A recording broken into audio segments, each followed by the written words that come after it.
Tandukana no guhora uribwa amafaranga yawe muri betting. Aho twabazaniye website nziza yitwa oyebet.com aho tubahereza prediction enye ku munsi ziba zifite kugeza ku kigero cya 90% cyo kuba azatsinda. Kugira ubone izi prediction rero tuguhereza umunsi kundi uko bisaba kuba waguze abonoma yawe y'icyumweru cyangwa iy'ukwezi kumwe. Ibico ni byabindi rero ntabwo byahindutse. Bonoma y'icyumweru ni 6,000, iy'ukwezi ni 15,000, muri nawe ukinjira mu mubare w'abasora ama miliyoni menshi babikesha oyebet.com. Ubundi nawe ukaza kuba rwose uyakorera. Kandi nanone nimbugize ikibazo uratwandikira cyangwa uduhamagare kuri iyo nimero murimo murabona kuri za screen zanyu, cyangwa uce muri description y'iyi nkuru hari link ya oyebet urabona, maze uyinjireho. Dukurikije ibyo tumaze iminsi tubona muri ekipe ya Rayon Sport, ni ibimenyetso bigaragaza ko ekipe ya Rayon Sport zaba ari ikipe ikomeye muri uyu mwaka w'imikino watangiye 2023 2024.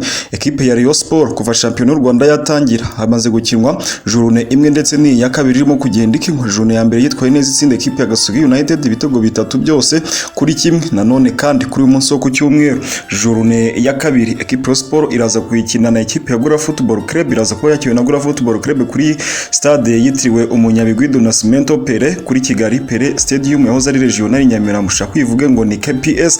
Umuriro uraza kuba kuri Kigali Pere Stadium mbere yuko twinjira kuri uyu mukino, ndetse turababwira bimwe bikomeje kugenda bivugwa mu gihe habura amasaha make kugira ngo uyu mukino ube. Umutoza w'ekipe ya Rayon Sport ya Mbere fan binyuze ku mbuga nkoranyambaga za Rayon Sport amaze gushira abakunzi ba Rayon Sport mu ihurizo, ndetse anababaza iki kibazo gikurikira.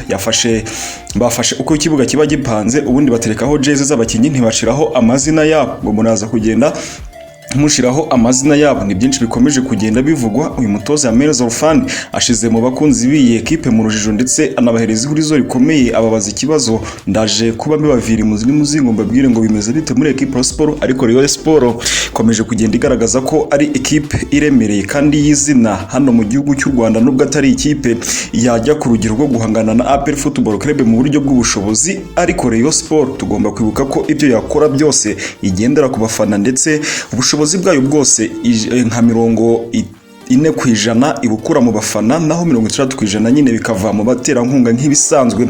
Ekipe ya Sport ifite abaterankunga benshi bagiye batandukanye. Rayon Sport kandi biravuga ko umwaka utaha izaza kwiyongera ku ma ekipe Paris Saint-Germain, Arsenal ndetse na Bayern Munich yaje kwiyongeraho kuri uyu munsi. Na makuru akomeje kugenda avugwa muri iki gitondo ko Bayern Munich yamaze gusinyana na RDB. Iyi ni ekipe yo mu Budage ko nayo igomba kuzajya yambara Visit Rwanda, ndetse Visit Rwanda ibrandinze kuri stade Allianz Arena. Iyi ekipe ya Bayern Munich yakiriraho imikino zayo umunsi ku wundi. Rayon Sport nayo biravuga ko igomba kuziyongera kuri aya makipe umwaka utaha. Uyu mwaka cyangwa se isezo dutangiye nabyo byaravuzwe, havugwamo Tembera u Rwanda n'ibindi byinshi. Ibi ntitugiye kubitinda kuko twabigarutseho mu nkuru yacu yabanje ivuga ku by'aya masezerano, ndetse n'abaterankunga ba Sport twakomeje kugenda tubanyuriramo tubabwira uko bimeze. Ariko amakuru yo ni menshi cyane. Gusa nimero bwa mbere dukurikiye uko kandi subscribe kugira dukomeze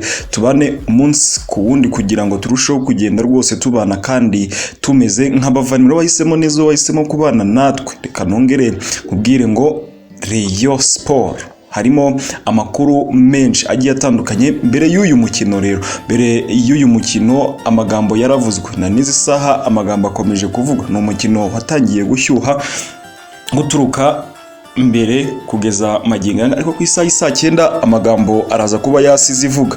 Buri umwe araba yirwanaho ku giti cye. Ubwo umukino uraburangiye imvugo ziraba zahindutse. Bamwe baraba baravuga ati narabikubwiye, abandi bati nari nzi ko nzagutsinda, abandi bati batwibye. Amagambo yo araza kuba ari menshi kuri stade hano mu mujyi wa Kigali. Umuriro uraza kwaka, ariko Rayon Sport yo yakinye uzayibwirwa no gushyira kw'ibinyobwa mu tubare hirya no hino, ndetse n'ibiribwa, kuko Rayon Sport bayitazira akazina ka Kimananzara aho kavuye yuko iyo yatsinze aho yakiniye usanga rwose ibinyobwa byashize, cyangwa se abacuruza bageze mu season yabo. Ese ndagira nti mu gihugu hose hari umureyo. Rayon Sport imaze iminsi yaraciye agahigo ko ariyo ekipe ikurikiranwa ku mbuga nkoranyambaga kurenza izindi hano mu gihugu cy'u Rwanda. Birenga ku mbuga nkoranyambaga ndetse no mu bafana, ahigwa mu ntege na ekipe ya APR Football Club. Ibyo uzabibona cyane, uzasanga nimba ujya ureba inkuru ku mbuga nkoranyambaga zigiye zitandukanye uzasanga inkuru zarebwa ari za Rayon Sport kurusha iza APR Football Club. Icyo nicyo kimenyetso simusiga kikureka ko ikipe Rayon Sport ikomeje kugenda ikundwa. Twinjiye ku bushobozi Rayon Sport, nababwiye ko ubushobozi bwayo bwinshi nyine ibwishakamo, ntabwo ari ikipe yegamiye kuri leta ihabwa amafaranga runaka gusa. Byavuzwe ko akarere ka Nyanza kagomba guhereza ikipe Rayon Sport miliyoni zigera kuri 250 z'amafaranga y'u Rwanda, abandi bati ni 300. Ibyo ni ibanga ryabo n'akarere cyangwa se n'abafite ayo makuru n'abafite inshingano muri iyi ekipe irangajwe imbere na retired captain Uwayezu Jean Fidel, umuyobozi wa equipe Sport. Bivuga ko ari umwe mu bayobozi cyangwa se ari muri bamwe mu bantu batavugirwamo, dore ko uyu muyobozi nyine afashije equipe Sport kugera kure kandi hashoboka, yayihesheje ibikombe. Yemerera twinjire kuri uyu mukino rero. Umutoza Yamena Zafani, ni iyo foto murimo murabona kuri za screen zanyu. Umutoza Yamena Zafani binyuze ku mbuga nkoranyambaga, equipe Sport ihaye ihurizo abakunzi bayo, aho bafashe ikibugo kiba gishushanyije baterekamo amageze. Ni system ubona ko ari ya 4-3-3. Ese iyi system iraza gukinwa gute? Ni bande bari buze kuba bahagaze mu kibuga? Tukimara kubona uko bapanze iki kibuga cyangwa se uko babajije abakunzi b'iyi ekipe nabo ngo bihitiremo, twe nka Verite TV twararanganyije amaso dusubiza inyuma muri ekipe ya Rayon Sport. Turavuga ati reka turebe, dushungure, ducagure, turebe abeza 11 ba ekipe ya Rayon Sport bagomba kuza kubanza muri iki kibuga. Ariko aba 11 ntabwo ari abo Umutoza, aba naba Verite TV, ariko dutekereza ko twabihurijeho n'abandi benshi dufatanya gukorana cyangwa se muri timu ya Verite TV n'inshuti zacu. Twese twiciye turebera hamwe, turavuga ati reka uko babipanze natwe tubipange, buri mwanya uko bawutwereze duterekeho umukinyi wacu. Twe mwizamu nk'ibisanzwe twateretse Hategekimana Bonheur, muri ba myugariro Rwatubyaye Abdou, Mitima Isaac, Ganijuru Eri, Mucyo Didier Junior. Ingurutyo twarebye turavuga ati Rwatubyaye agomba kuba hari Mitima Isaac, Ganijuru Eri, Mucyo Didier nawe akaza kuba ahari. Uwitwa Nsabimana Aimable, Bugingo Hakim, agatebe bo bagomba kugenda bakamenyera muri equipe ya Rayon Sport. Sinzi nimba hari aho tutemeranywa nawe dukurikira umunsi ku wundi hano muri ba myugariro, uraza kutubwira muri comment icyakoze ahangaha mwagakwiye kuduta mwibeshye kimba mwahashize uyu n'uyu. Ibitekerezo byanyu birayobora kuri Verite TV. Abo hagati mu kibuga twahateretse Aruna Musa Majaliwa, nanone kandi Eritier Ruvumbo Nzinga na Mvuyekure Emmanuel Manu, kuko batweretse ko ari system ya 4-3-3.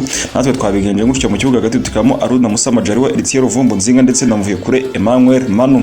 Ingurutyo Verite TV twapanze kugira mu kibuga hagati, naho barutahizamu twaje kubatirikaho Ojaji Wakim, Charles Bare ndetse na Yusef Rabe. Abo nibo 11 ba Verite TV nkuko twakomeje kugenda tubibabwira. Abo nibo 11 bacu bagomba kuza kubanza mu kibuga.